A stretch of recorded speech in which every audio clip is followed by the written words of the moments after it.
ബിസ്മില്ലാഹിർ റഹ്മാനിർ റഹീം. അൽഹംദുലില്ലാഹി റബ്ബിൽ ആലമീൻ. വസ്സലാത്തു വസ്സലാമു അലാ റസൂലിഹിൽ അമീൻ വഅലാ ആലിഹി വസഹ്ബിഹി അജ്മഈൻ.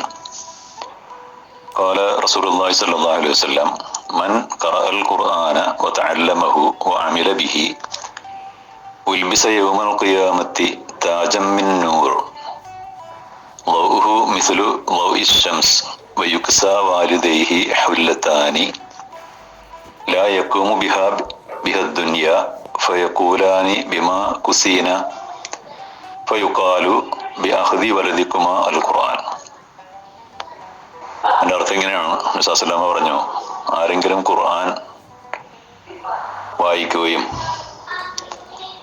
അത് പഠിപ്പിച്ചു കൊടുക്കുകയും അതനുസരിച്ച് ജീവിക്കുകയും ചെയ്താൽ അന്ത്യനാളില് പ്രകാശത്താലുള്ള ഒരു കിരീടം അവന് അണിയിക്കപ്പെടും.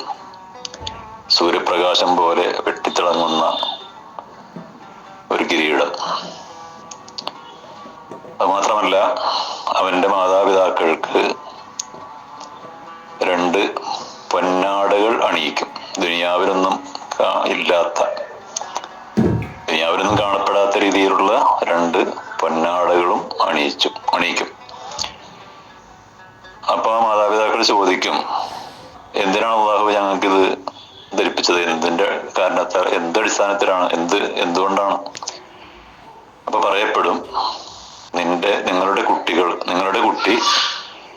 ഖുർആൻ മുറുകെ പിടിച്ചത് കൊണ്ടാണ്, ഖുർആൻ മുറുകെ പിടിച്ച് ജീവിച്ചത് കൊണ്ടാണ്, അത് പഠിക്കുകയും മറ്റുള്ളവർക്ക് പഠിപ്പിച്ചു കൊടുക്കുകയും അതനുസരിച്ച് ജീവിക്കുകയും ചെയ്തുകൊണ്ടാണ് എന്ന് അവരോട് പറയപ്പെടും. ഖുർആൻ പഠനത്തിന്റെ പ്രാധാന്യവുമായി ബന്ധപ്പെട്ടു വന്ന ഒരു ഹദീസാണത്. ഇതേപോലുള്ള ഒരുപാട് ഹദീസുകൾ നമുക്കറിയാം, നമ്മൾ കേട്ടിട്ടുള്ളതാണ്. ഖൈറുക്കും മൻ തഅല്ലമൽ ഖുർആന വഅല്ലമഹു. നിങ്ങളിൽ ഏറ്റവും ഉത്തമൻ ആരാണ്? ഖുർആൻ പഠിക്കുന്നവനാണ്, അത് മറ്റുള്ളവർക്ക് പഠിപ്പിച്ചു കൊടുക്കുന്നവനുമാണ്. ലൗ അന്നൽ ഖുർആന ജുഇല ഫീ ഇഹാബിൻ സുമ്മ ഉൽഖിയ ഫിന്നാരി മഹ്തറക. മറ്റൊരു ഹദീസ് ഇങ്ങനെയാണ്, ഖുർആൻ മനഃപ്പാഠമാക്കിയ ആള് ഇനി വല്ല പാപങ്ങളുടെയും പേരിൽ നരകത്തിൽ പോകേണ്ടി വന്നാൽ തന്നെ അവനെ നരകത്തിലെ തീ ഒരിക്കലും ബാധിക്കുകയില്ല. അതുപോലെ ഇപ്പൊ ഖുർആനില് ആണെങ്കിൽ ഒരുപാട് ആയത്തുകൾ ഈ ഖുർആൻ പഠിക്കേണ്ടതിന്റെ പ്രാധാന്യത്തെ കുറിച്ചൊക്കെ വന്നിട്ടുണ്ട്. ഒന്നുകൂടി ഞാൻ അനുസ്മരിപ്പിക്കുകയാണ്. കിതാബുൻ അൻസൽനാഹു ഇലൈക മുബാറകുൻ ലിയദ്ദബ്ബറു ആയാതിഹി വലിയതദക്കറ ഉലുൽ അൽബാബ്. താങ്കൾക്ക് നാം ഈ ഗ്രന്ഥം അവതരിപ്പിച്ചിട്ടുള്ളത്, ഈ അനുഗ്രഹീതമായ ഗ്രന്ഥം അവതരിപ്പിച്ചിട്ടുള്ളത് അതിലെ ആയത്തുകളൊക്കെ ചിന്തിച്ച് പഠിച്ച് മനസ്സിലാക്കാൻ വേണ്ടിയാണ്. ബുദ്ധിയും വിവേകമുള്ളവര് അതിനെക്കുറിച്ചൊക്കെ ഉറ്റാലോചിക്കാനും വേണ്ടിയാണ്. അഫലാ യതദബ്ബറൂനൽ ഖുർആൻ അം അലാ ഖുലൂബിൻ അഖ്ഫാലുഹാ. അവര് ഖുർആനെ കുറിച്ച് ഗാഢമായി ചിന്തിക്കുന്നില്ലേ, മനസ്സിലാക്കുന്നില്ലേ? അവരുടെ ഹൃദയങ്ങൾക്കൊക്കെ പൂട്ട് വീണുപോയോ, ലോക്കിട്ടിരിക്കുന്നോ എന്നാണ് ചോദിക്കുന്നത് ഖുർആൻ, അല്ലാഹു തആല ചോദിക്കുന്നത്. സൂറത്തുൽ മുഅ്മിനൂൻ 66-ാമത്തെ ആയത്തിൽ അള്ളാഹു പറയുന്നു, ഖദ് കാനത് ആയാതി തുത്ല അലൈക്കും ഫകുൻതും അലാ അഅഖാബിക്കും തൻകിസൂന മുസ്തക്ബിരീന ബിഹി സാമിറൻ തഹ്ജുറൂൻ.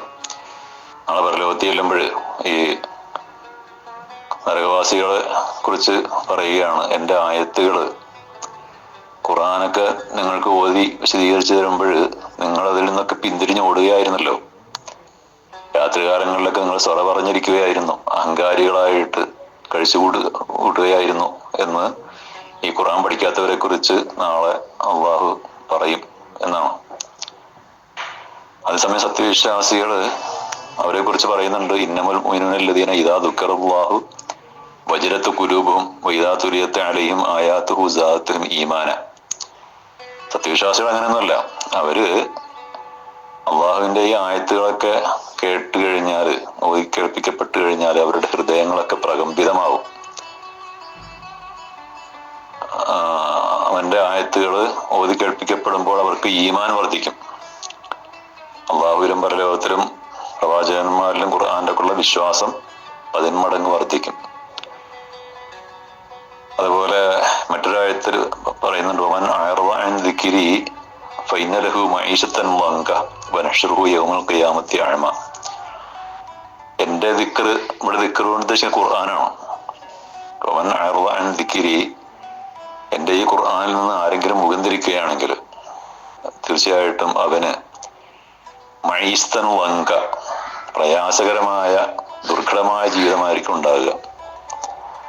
എന്ന് മാത്രമല്ല അന്ത്യനാളില് അവനെ അന്ധനായ നിലയിലായിരിക്കും നാം അവനെ പരലോകത്ത് ഒരുമിച്ച് കൂട്ടുക.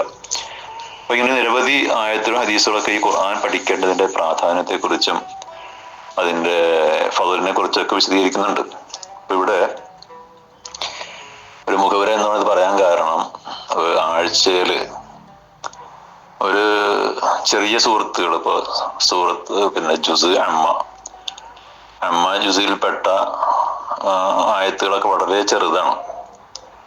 ഒരു 5 മുതൽ 10 വരെയുള്ള ആയത്തുകൾ നമുക്ക് ആഴ്ചയിൽ പഠിക്കാൻ കഴിയുമല്ലോ. അങ്ങനെ ആയാലും അതിന്റെ പിന്നെ തഹ്ഫീദ്, കാണാതെ പഠിക്കല്, തജ്വീദോടുകൂടി ഓതല്, അതിന്റെ തഫ്സീർ, മഅാനിയും തഫ്സീറും, അതിന്റെ അർത്ഥവും വിശദീകരണവും, ഇതൊക്കെ നമുക്ക് 5 ആയത്തെങ്കിലും നമുക്ക് പഠിക്കാൻ ശ്രമിച്ചാൽ കഴിയും.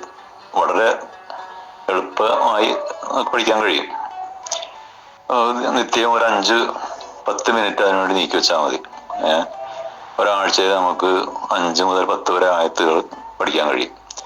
അപ്പൊ അങ്ങനെ ഏതാനും ആഴ്ചകൾ കൊണ്ട് നമുക്ക് ഈ ഒരു ജുസ് സൂറത്ത്, പിന്നെ ജുസ് അമ്മ ജുസ് നമുക്ക് ഓതി പഠിക്കാൻ കഴിയും. അതിന്റെ പിന്നെ കാണാതെ പഠിക്കാനും അതുപോലെ തന്നെ നന്നായിട്ട് ഓതി പഠിക്കാനും അതിന്റെ അർത്ഥവും വ്യാഖ്യാനമൊക്കെ മനസ്സിലാക്കാനും സാധിക്കും. ഇതെല്ലാ കുട്ടികൾക്കും പറ്റും, വലിയവർക്കും പറ്റും. വാട്സപ്പിലൂടെ ഇത് അങ്ങനെ വരികയാണെങ്കിൽ കേട്ട് പഠിക്കാവുന്ന കാര്യമുള്ളൂ. ഖുർആൻ നിവർത്തി വെച്ചിട്ട് ഈ വാട്സപ്പ് പറയുന്നത് അനുസരിച്ച് അത് നോക്കിയിരിക്കുകയാണെങ്കിൽ നമുക്കതിന്റെ ഈ പറഞ്ഞതൊക്കെ നമുക്ക് പഠിക്കാൻ സാധിക്കും. അപ്പൊ ഇൻഷാ അല്ലാഹ് ആഴ്ചയില്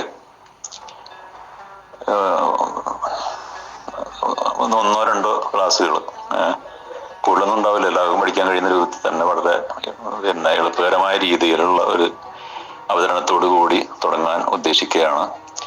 അപ്പൊ അത് എല്ലാവരും വേണ്ട വിധം ഉപയോഗപ്പെടുത്തണം എന്ന് പ്രത്യേകം അഭ്യർത്ഥിക്കുന്നു. അല്ലാഹു സുബ്ഹാനഹു വ തആല ഖുർആൻ നന്നായി പഠിക്കുവാനും മനസ്സിലാക്കുവാനും അതിനനുസരിച്ച് ജീവിക്കുവാനും നമുക്കെല്ലാവർക്കും തൗഫീഖ് നൽകി അനുഗ്രഹിക്കുമാറാകട്ടെ. വ ആഖിറു ദഅ്വാനാ അൽഹംദുലില്ലാഹി റബ്ബിൽ ആലമീൻ.